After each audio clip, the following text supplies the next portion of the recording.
183 college आणि एका वर्षात 405 कॉलेज।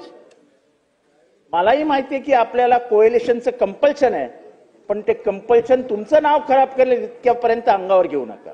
याची चौकशी झाली पाहिजे। हे कॉलेज जे आहेत की नाही हा तर रिपोर्ट ठेवा।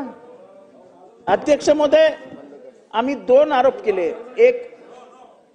एक होता तो नर्सिंग कॉलेजचा आरोप आणि त्याच्यामध्ये मी रेट कार्ड दिलंय। मी रेट कार्ड आपल्याला पाठवून देतो।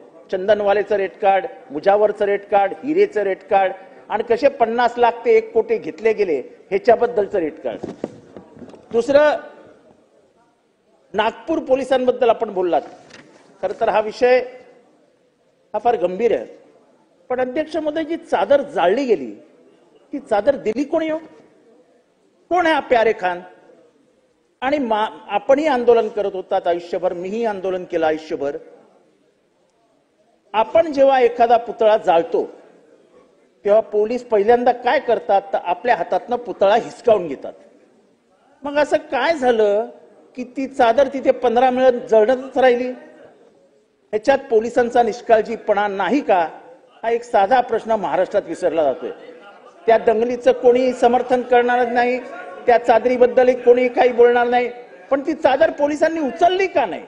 ती जर उचलली असती वेळेवर 1 मिनिटात तर या अफवा पसरल्या नसता आणि दंगल झाली नसती। अध्यक्ष महोदय, टोलचा भ्रष्टाचार त्याच्याबद्दल आपण काहीच उत्तर दिलं नाही। अनिल कुमार गायकवाड 100 रुपये वाचवण्यासंबंधीचा प्रस्ताव तयार करतात। सध्या तुम्ही जर कधी MSRDCच्या ऑफिसमध्ये आणि अनिल गायकवाडांच्या ऑफिसमध्ये गेलात तर तिथे काय चालतं मुंबई टोलच्या बाबतीत आणि कसं चालतं ह्याचा आपण जरा अभ्यास केला तर बरं होईल, तिथली माहिती घेतली तर बरी होईल। MSRDC हा दलालांचा अड्डा झाला, अड्डा। अध्यक्ष महोदय, मी एक अजून गंभीर आरोप केलेला आहे। आनंदीबाईची गडी नावाची गडी होती नाशिकमध्ये, त्याच्यामध्ये कागदपत्रांचा हेरफार करून जी जमिनी नावावर करण्यात आल्यात ते पेशव्यांच्या काळातल्या जमिनी आहेत। तिथे आनंदीबाई पेशवे राहायच्या। ती जमीन जर कोणी माणसाने आपल्या नावावर करून घेतली असेल तर सरकार त्याची चौकशी करणार की नाही, एवढाच माझा प्रश्न आहे। अध्यक्ष महोदय, मी जाता जाता 2च गोष्टी सांगतोय।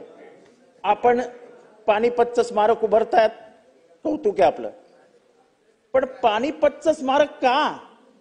जिथे आपला अहमद शाह अब्दालांनी दारुण पराभव केला, सदाशिव भाऊंना मैदान सोडावं लागलं, मराठ्यांची बेइज्जत झाली म्हणजे पानिपत। आपण म्हणतो अरे पानिपत होईल रे तुझं। पानिपत ही आपल्या शौर्याची निशाणी नाही, ती आपल्या पराभवाची निशाणी आहे।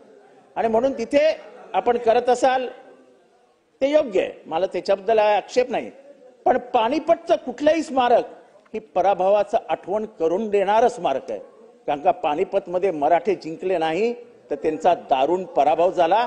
हा इतिहास पानिपत 1, पानिपत 2, पानिपत 3 1761 साली अहमद शाह दुरानी विरुद्ध सदाशिव भाऊ ही लढाई लढली गेली आणि त्याच्यामध्ये मराठ्यांचा पराभव झाला। हा इतिहास तुम्हाला पुसता येणार नाही। अध्यक्ष महोदय, आणि रस्त्यांच्या बाबतीत मला एवढंच सांगायचं आहे की रस्ते कसे चालू आहेत अध्यक्ष महोदय। माझ्या इथे नवयुगा नावाच्या माझ्या मतदारसंघात कुठलीही परवानगी नाही, एन्व्हायरमेंटची परवानगी नाही, गव्हर्नमेंटच्या परवानगी नाही, काय नाही। भरणी सुरू आहे, काम सुरू आहे, RMCचं मशीन टाकून झालंय। अरे काय यांच्या बापाची मालमत्ता आहे की काय? गव्हर्नमेंट नावाच्या इन्स्टिट्यूशनला जर विचारायचंच नसेल आणि आम्ही